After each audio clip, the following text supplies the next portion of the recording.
So sixth graders. So last night, I took all of your notebooks home, and I read every single piece. I didn't have my note. And I do have a big compliment for you.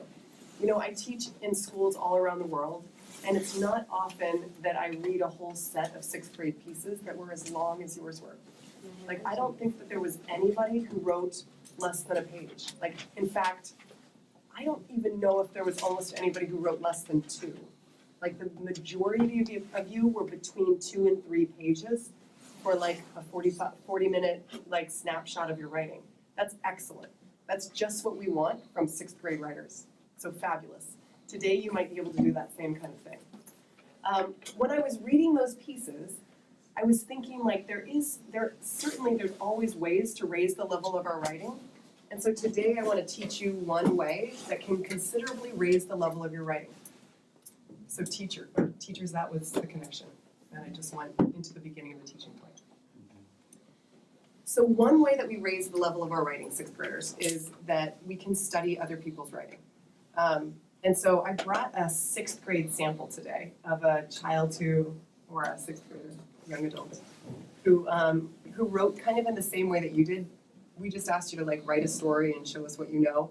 And so I want to show you this piece that the sixth grader wrote. And I want us to study it for power, really. And anytime that you're like trying to get better as a writer, you can find a piece of work that's like a good piece of work, and you can look at it. First, just enjoy it, but then look back and think, what parts were powerful and why? Like, what did the writer do there that was powerful? So that's kind of how we're going to study it. These are these questions that you always ask. What works in this piece? How did the writer do that? And that will raise the level of your writing. So here's this piece. I'm gonna actually give each partnership one of these so that you can sort of read it with me. But I'm gonna show you how, if those of you in the back, can I send a couple back here? What you can just do is that you just read it out loud. But know that the next question I'm gonna ask is like, what felt powerful in this piece of writing, this piece of sixth grade writing? So ready, let's just enjoy this first. So I'm moving into teach. I shivered a little bit. It's pretty cold, I said as I dipped my toes in the water.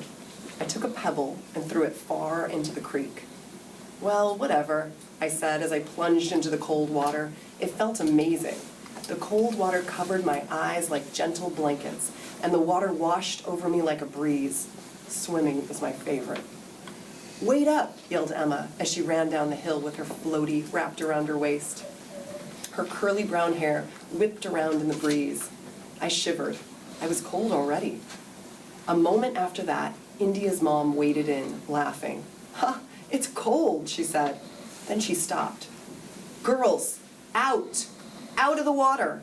She pushed us back to shore. I looked back and saw a long, thin water snake slithering towards us. I gasped. I quickly swam underwater in big, wide strokes.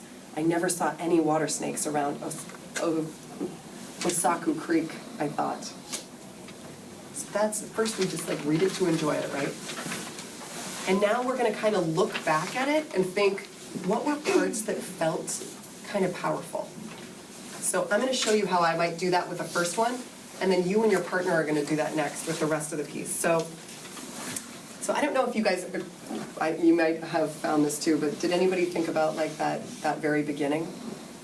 Felt kind of strong?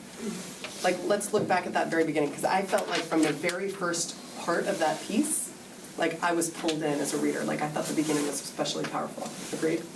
So that first line was like, I shivered a little bit. It's pretty cold, I said. So the first thing is like what works in this piece. Like I think the beginning works in this piece. Like it worked for me. So how did the writer do that? Well, I shivered a little bit. It's like an action, right? Like a little action. And it's pretty cold, followed immediately by a little bit of dialogue. So one thing that writers do is that you can start. So for a personal narrative, and we're going to be trying to find like what makes personal narratives, true stories about our life, powerful. one thing we can do is start with a small action plus dialogue. So that's one thing you could do today that you could learn from this piece. So now I want you guys to try to find other places that are powerful. So first, just like take a look at it, and I'll have you do this with your partner. You're gonna underline places that like worked for you, that you felt were powerful, and then you and your partner are gonna talk about what specifically did the writer do there to make it powerful. And teachers, we're gonna listen in to what kids have to say. This is active engagement. All right, go for it, guys.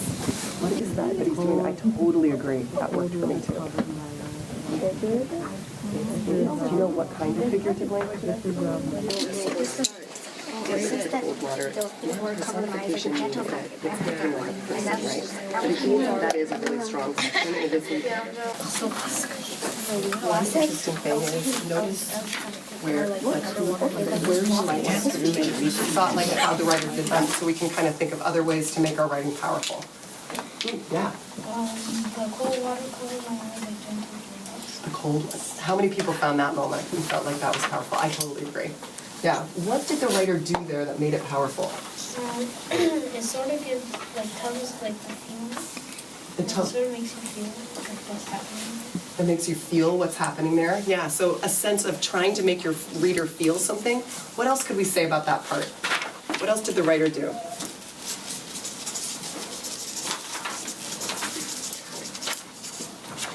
Go for it. It was comparing one thing to another. Yeah. So these two things kind of go together as a tip. So, girls. So trying to make the writer feel something strongly by comparing one thing to something else, right? Another way of saying that is using a simile, which is a kind of figurative language. Yeah. So trying to make your reader feel something, and you do that, something specific, by comparing one thing to another, which in other words is a simile. All right, what else? What else did you guys notice? What other parts worked for you? Yeah, go for it. Her curly brown hair whipped around in the face. Yeah. Did you guys notice, anybody else notice that part too? Oh, I really liked that part. What did she do there? How would you describe that? How, like, drew an image in your mind, and it's like, yeah, like an action. Yeah, like the hair, girls, if you've got hair, let's whip it. Ready? Like, can you imagine that? It's kind of like the hair, like you, probably what you were saying at first was like, you were imagining that they were imagining what exactly it looked like. And then it's almost kind of comparing again, because it's comparing it to a whip, but it's using it as a verb there. But some really specific verbs were used in that part. And it helps you imagine what that scene looked like. So one of the things we could say, can we say specific verbs? Like almost different, unique verbs. Like whipped. Or is that, am I going away from what you were thinking? No. Yeah? Can I say like unique? Maybe precise? Maybe precise is a better word. Precise verbs. Like whipped. Like that raises the level. It's about the word choice. 6th graders. This piece of writing, I want you to keep this with you today. And I have another piece that for those of you who are in a partnership and one of your partners is going to take this, the other one can come up and grab another one from me so that you can have it next to you as you write. It's always helpful to sort of have a picture of what your writing could look like as you start a new piece so that you can kind of learn from it. If you already have an idea for what you're going to be writing today, then I'm going to just release you in just a moment to go back to your seat and open up to the next blank page and just go for another short story, a true story from your life, where you can maybe start with a small action and dialogue, and you can try to make your reader feel something and use a little bit of figurative language, and where you can really maybe potentially think about some precise verbs. And this is the kind of thing that can always raise the level of your writing, to look at pieces like that. That was the link. So if you are ready to start, I'm gonna release you in a moment. If you feel like you could use a very quick generating, like how you come up with ideas, I'm happy to teach one more little session right here on that, if you need help coming up with an idea. But if you already have an idea, go ahead and head back to your seat and you can start writing.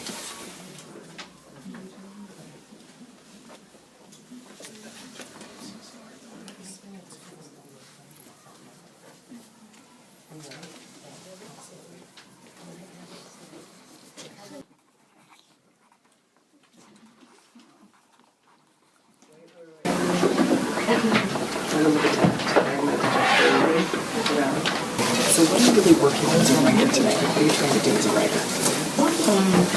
Trying to put more similes into my writing. You're working on expanding figurative language in your work. Awesome. Okay. And does that feel like that's something new for you, or do you feel like how'd you choose that goal? I did some before, and because I think it makes my writing better. Because it makes your writing better. Can you read that part to me? The loud blaring music drilled into my day. That was kind of like a nice use of a verb, drilled, right? Yeah. I feel like that's totally a place where we could use some figures of language. Can you imagine comparing that to something else? Drilled into your ear this could be gory. We're using it a little bit.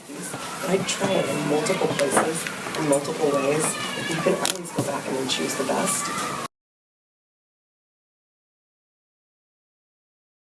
Writing a narrative, that's awesome. What do you know about narratives? What are you trying to include in your piece today? Writers need to receive feedback that does two things. First, it needs to acknowledge what that writer is doing that works. Secondly, it should give that writer practical next steps toward an ambitious but accessible goal. If you do this with your students, your student writers will progress dramatically. One thing that I noticed that you did really well, that writers often do, is you started right in the middle of the action. So you're already with your family, you're at the table, and we can hear, as a reader, I can hear that bell chiming. That's because I always like to start from the beginning because I either get too simple or too descriptive.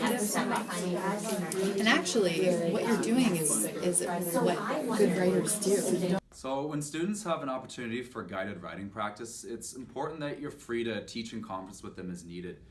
If they all seem utterly dependent on you during that time, you may have set the bar too high. So just make sure you're really clear about the specific skill that you expect them to try for themselves. So, keep it simple and just don't give them mixed signals. How's that going? Yeah, good.